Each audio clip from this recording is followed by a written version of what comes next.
Hi, everyone. I'm Jenny Robertson, the founder of the On Purpose Woman Global Community and the founder and publisher of On Purpose Woman magazine.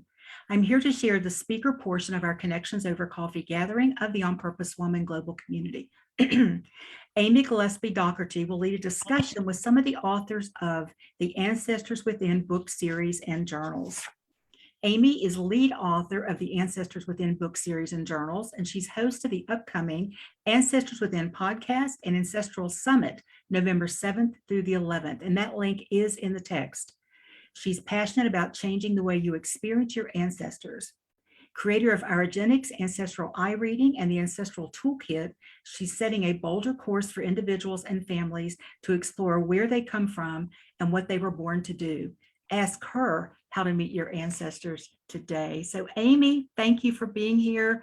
Thank you, Cindy, Mary, and Krista. I'm really looking forward to hearing what you all have to say. So whenever you're ready. Awesome. Thank you so very much, Jeannie, for introducing us and for having this amazing On Purpose Women global community.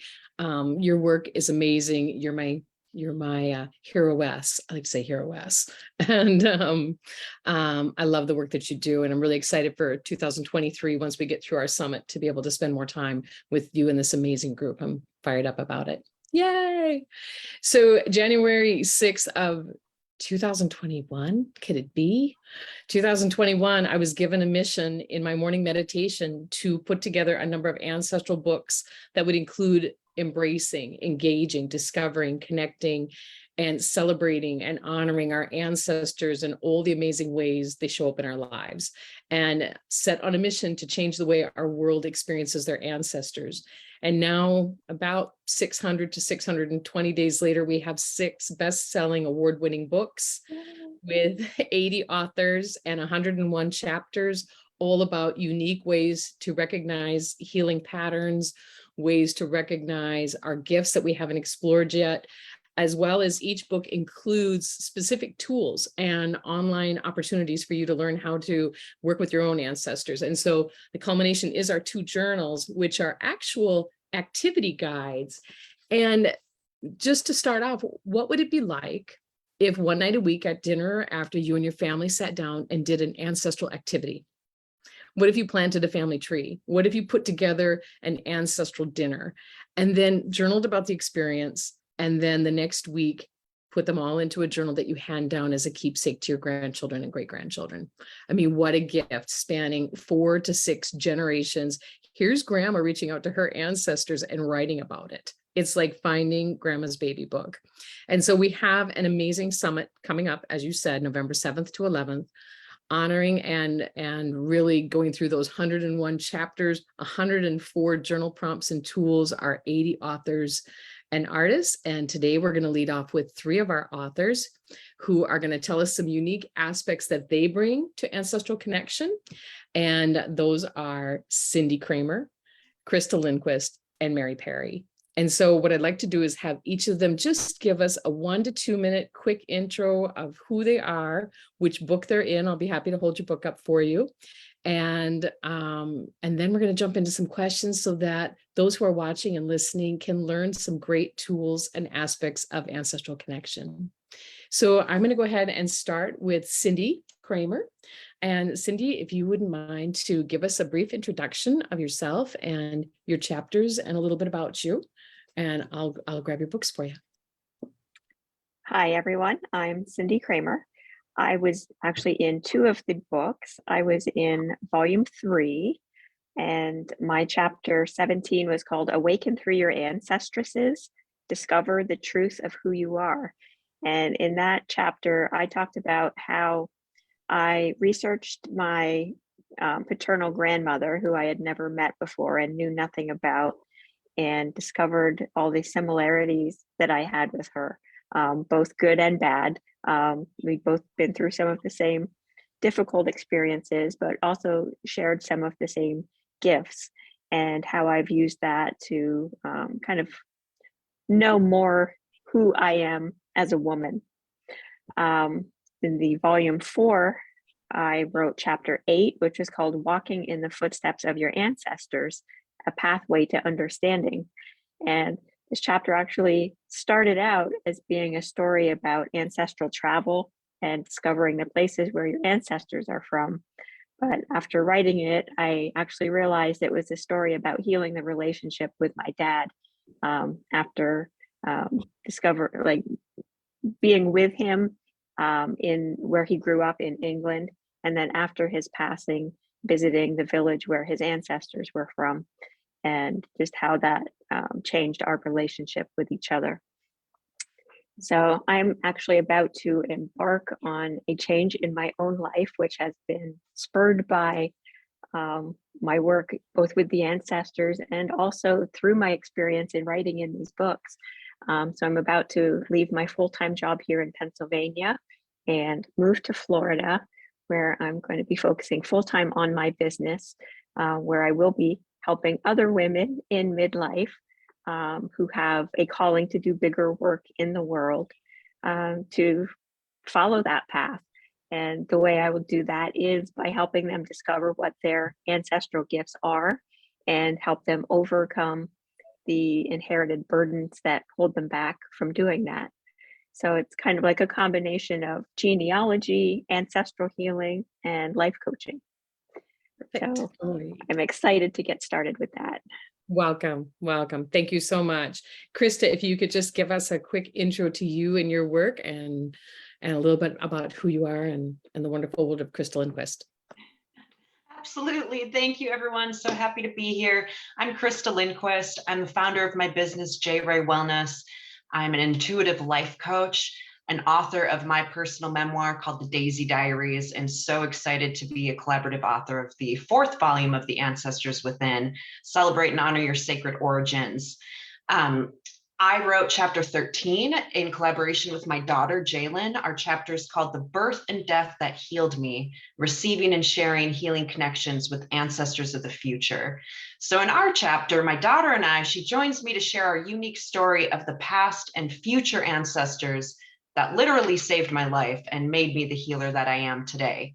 And so our chapter is all about showing and teaching how monumental it is to not only heal yourself and your past ancestors, but to also pass that healing to future ancestors and break old chains of suffering completely. So I really love how you brought the journals up at the beginning of this call too. Like, what a great way to pass on that healing to your future generations of your ancestors. It's very, very near and dear to my heart. My connections with my ancestors, like I said, literally saved my life and inspired me. They truly guided me and told me where I needed to go with my life, which was a 180 change from where I used to be. So after a decade of my personal healing, I actually became a certified wellness coach, yoga teacher, and Reiki master, and left my corporate job in the former world of engineering to answer my call to help others heal and thrive in a life they truly love. Because I felt once I found it for myself and how profound these connections were, I just could not do anything else. So now I guide my clients through card readings, coaching, yoga, Reiki, and the 5 Steps to Manifesting Miracles course, on a mission to help others make peace with your past, connect with spirit and your own intuition, and learn how to manifest miracles into daily life. Perfect. And Mary Perry, if you give us just a quick intro to you, we'd love to hear a little bit about your angel aspect of the books in book 2, Discover and Connect with Your Ancestors. I'm Mary Perry, and my chapter is chapter 10 in the 2nd book. It's called Angel Mentors, Connection Through Inspiration, Healing, and Love. It came about after my father had passed in 1995. I spoke to him on the phone a year later. And what it brought was an awakening for me. And it also brought a healing because he and I had not had a good relationship. He was not a nice man when he passed. And I knew I needed to heal from all of that. I didn't know how. So anyway, that just started, different steps, different breadcrumbs. I just followed the path. In my chapter, you will find a meditation that helps you connect with your angels, a tool for that. So it's fascinating. It is. Each of the books has a fascinating aspect, but I'd like to really open up to our group here that's joining us on live stream, how you can create interactive experiences with your ancestors, how you can utilize your senses to create and increase your connection and recognition of ancestral gifts. And this is something that I think Cindy Kramer does really well with bringing she inspires women in midlife who are looking to follow a new career path, but she kind of guides them through this, how to create interactive experiences with their ancestors. Could you tell us just a bit about that, Cindy?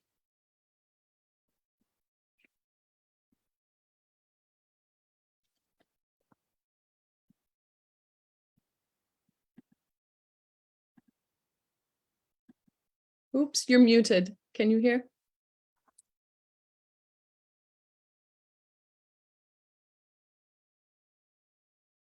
Oh, Okay, there I am. there you are. Yeah, so one of the tools I use, which is in the volume 3 book, it's a meditative process. So it actually guides you through a connection with your female ancestors, and they actually can show you what the gifts are that they pass down to you. And we look at different aspects of that. So one would be like the people in your life who mean the most to you. One would be the talents and skills and abilities that show up in your life every day. One would be even difficult experiences that you have overcome. And even those can be considered gifts because those help you become more of who your soul came here to be. Another tool that I use, which I talk about in the volume 4 book, is researching the places of your ancestral past and going beyond just places and dates, actually going to those places and physically like feeling the spiritual energy of your ancestors as they walked like the same footsteps that you walk in. Yeah. Amazing. Now, let me just touch on that for any of our 3 panelists. How about those who don't know their ancestry? Those who are maybe adopted, or maybe they have a grandparent who was a foundling. How can they create an interactive experience with their ancestors? How can they, find that touch point with their ancestral line and recognize that they're connecting with their ancestors? For any of our panelists. Like with the meditation I was talking about, even to do something like that, you don't need to know specifically who your biological ancestors were. You still have that spiritual connection with them. So just by getting into that intention and that environment of being in connection with them, you can see their faces, you can feel their energy, and you don't need to know their names. We talked about this before, Amy, that even if you're adopted, you have the 2 sets of ancestors. You have your biological, but you also have the family that raised you, who also are your ancestors and have had such an influence on shaping who you've become. Thank you. I love that you brought that in, because that is something we talk about in each of our chapters in the books, and certainly at the summit. We talk about, for those who are adopted or don't know their sources, what are some new tools they can use to reach out to their ancestors and discover more information about who they were born to become. Now, Krista, how can we recognize when and where our ancestors show up in our lives as repeat patterns? How they can show up in traumas? You mentioned doing some healing for yourself that was kind of unexpected. Can you share with our audience a little bit more about, how can we work with those repeat patterns? Right. Yes. Gosh, in my life, it's interesting how, whether we know our ancestors or not, or these connections, it's funny how they pop in. And if we're open to seeing and recognizing these signs, often we want to say, oh, that's just coincidence. This song I heard, or this bird I saw fly by, or these coins I find on the ground. They're often signs that our ancestors are leaving for us to catch our attention. And we can miss those messages when we assume that they're just coincidences. So in our chapter, the tool that we share is all about opening our channel to our communication with our ancestors, again, whether or not you know who they are or not. And it's about just letting ourselves get quiet enough, getting into that meditative space, going to bed earlier, putting our screens away, letting ourselves get quiet and focus on our breath. And once we get into that quiet space, we can hear our guides and the messages they're trying to send us. Because often in the world we live in, it's just too loud and chaotic for us to be able to really tune in to those specific messages. And I found in my life, they were just kind of falling in front of me. And, the common patterns for me, seeing signs of repeat numbers, songs on the radio, lights flickering in interesting places, coins popping up, seeing certain types of birds and butterflies. I started seeing those often enough that I started recognizing and putting it together with this feeling, the sensation I was getting when I noticed those. And then finally, I opened myself up to realizing, oh, yes, this is someone trying to talk to me. So I'm going to pay attention to this more. And I noticed the more I paid attention, the more I acknowledged the signs and sent gratitude and actually spoke out loud and talked to my guides. I recommend to my clients all the time, speak out loud. Doesn't matter if anyone thinks you're talking to yourself, you're talking to your guides. Again, whether you know exactly who they are or not, just reaching out, acknowledging them, that you see their signs. Please make these signs more clear to me. Let me know what I need to know. And that's what can really open us up to receiving that and finding the beauty, embracing the power behind these repeat patterns and the signs they're trying to send us. So true. So true. And Mary Perry, is there a line between angels and ancestors? Or are they the same? How can you tell if you're listening to a guide, or if you're accessing a past life, or if you were talking with an actual ancestor? Where are the lines at? Are there lines? So my belief in angels is that they have not been put into a body. However, I do believe that they are a path to meet those ancestors, perhaps a protector guide or somebody who has had a lifetime here on the earth. My grandma, I was telling the girls earlier that I had this dream where my grandma, 2 weeks before she died, passed tools to me. The tools were, one was an angel wand, one was a star wand. Is there a coincidence there? Absolutely no coincidence. Absolutely not. It was, her way of passing on the gift and helping me to acknowledge there is much more than we can see. So in my chapter with that tool about an angel room that you create, it's a room to go where you can easily access some of the other kinds of ancestors and angels and guides that there are for you. I love that. Yeah. And you may know that as lead author, I wrote in all the books, but in the first book, I did write about the adoptee's dream, about how people who are adopted can track different information from their own life, and at whatever point start making connections to their ancestral threads, but also to their adopted family as well. So I want to make sure we give our audience some good giveaways. So one is planting a family tree. If you have the opportunity to gather the soil of your ancestors and have a family event where you plant a tree or a bush in that soil of your ancestors, honoring them.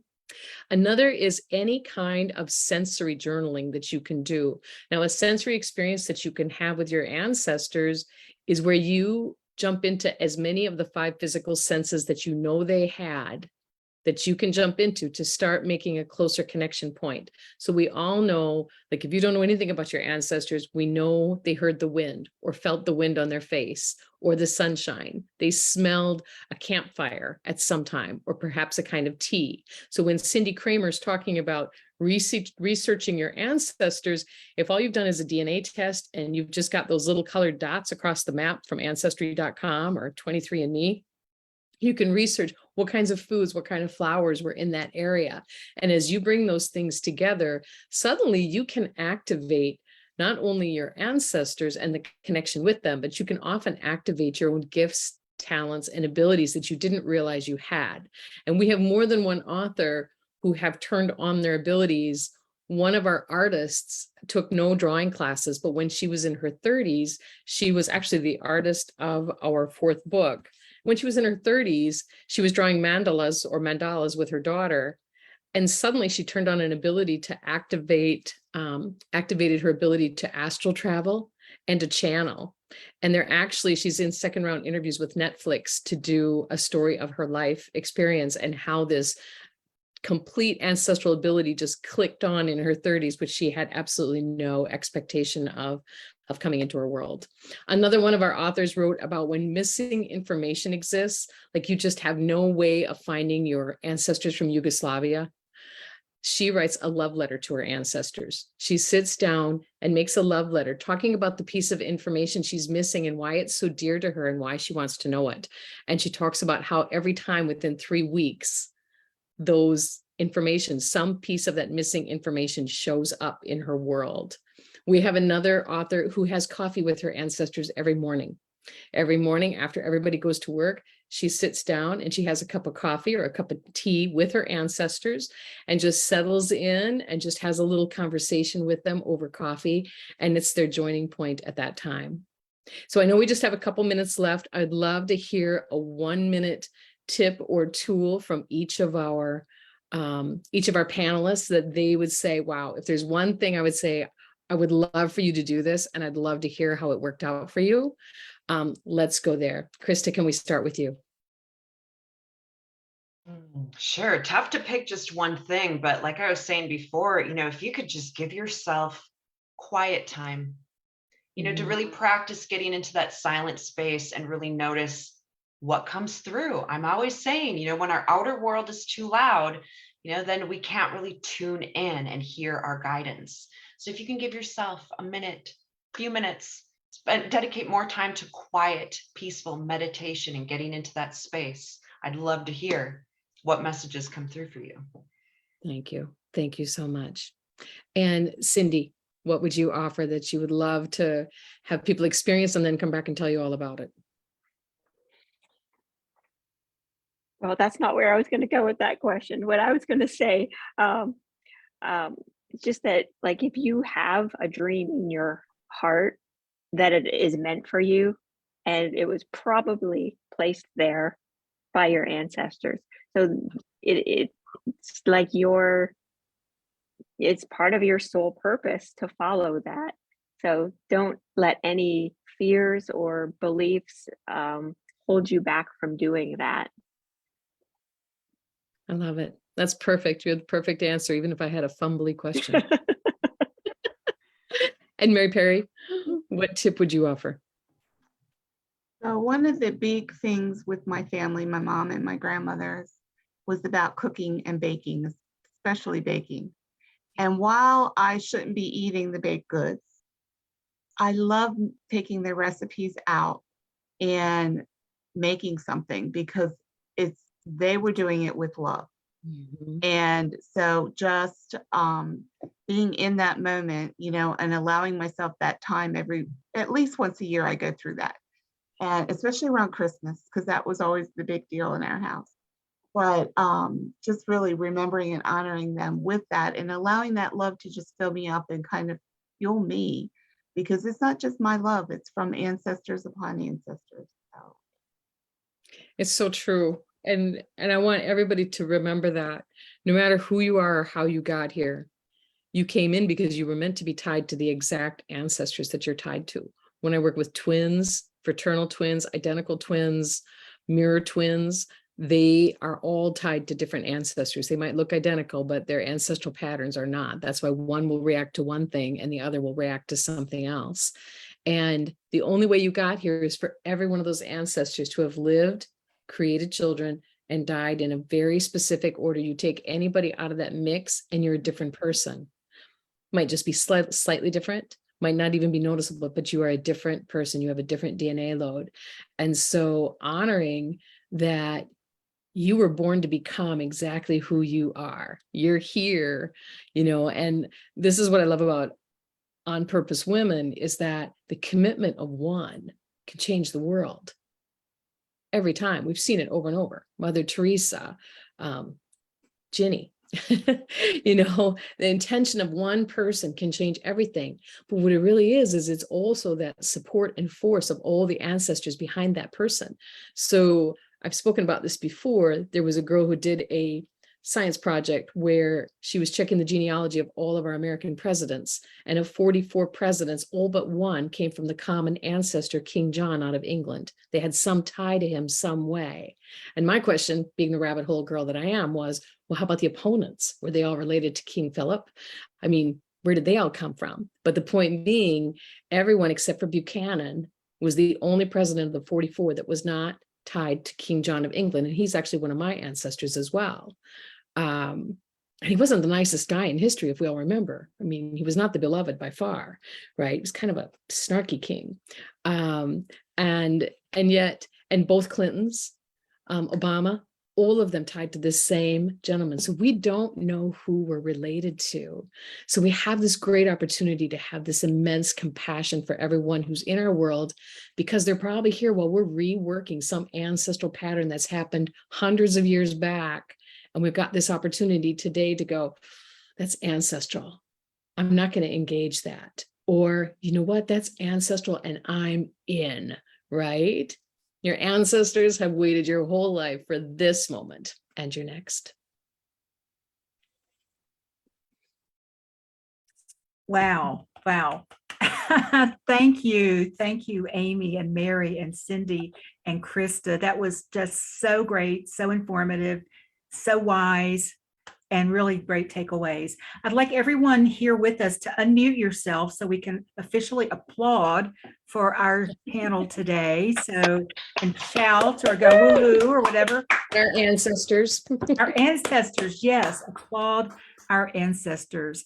I'm going to stop the Facebook Live in just a minute, but I want to thank anyone who's watching this live or watching the replay. That if you'd like to join us and hang out with cool women like this for one of our 11 free Zoom gatherings a month, or an in-person in Charlottesville, Virginia, or our new meeting starting in Tallahassee, Florida in January, comment below and I'll tell you how to do that. You can also go to my website, opwgc.com, and find out all about our community. Thanks for watching.